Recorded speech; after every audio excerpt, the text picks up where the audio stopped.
How to use Robinhood Cash Card. Hey guys, welcome back to another episode. In today's video, I'm going to show you the ways to use Robinhood Cash Card in order to use Robinhood Cash Card, you just have to follow the steps. So what you have to do is basically you need to activate it first thing. So go ahead and open up your Robinhood account.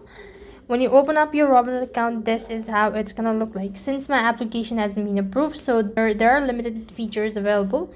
So I cannot show you this procedure as well, just gonna instruct you. So go to the account section, and here you could find the card section. When you go to the card section, you could see the option to activate the card. Now use the card under anywhere the MasterCard is. So basically you have to find the debit card section and tap on have you received your card yet. Select the yes button, then turn on optional spend alert and location protection as well. You could then use the card to make purchases at stores or online, reserve a hotel, open a tab at a restaurant, and get a cash as well.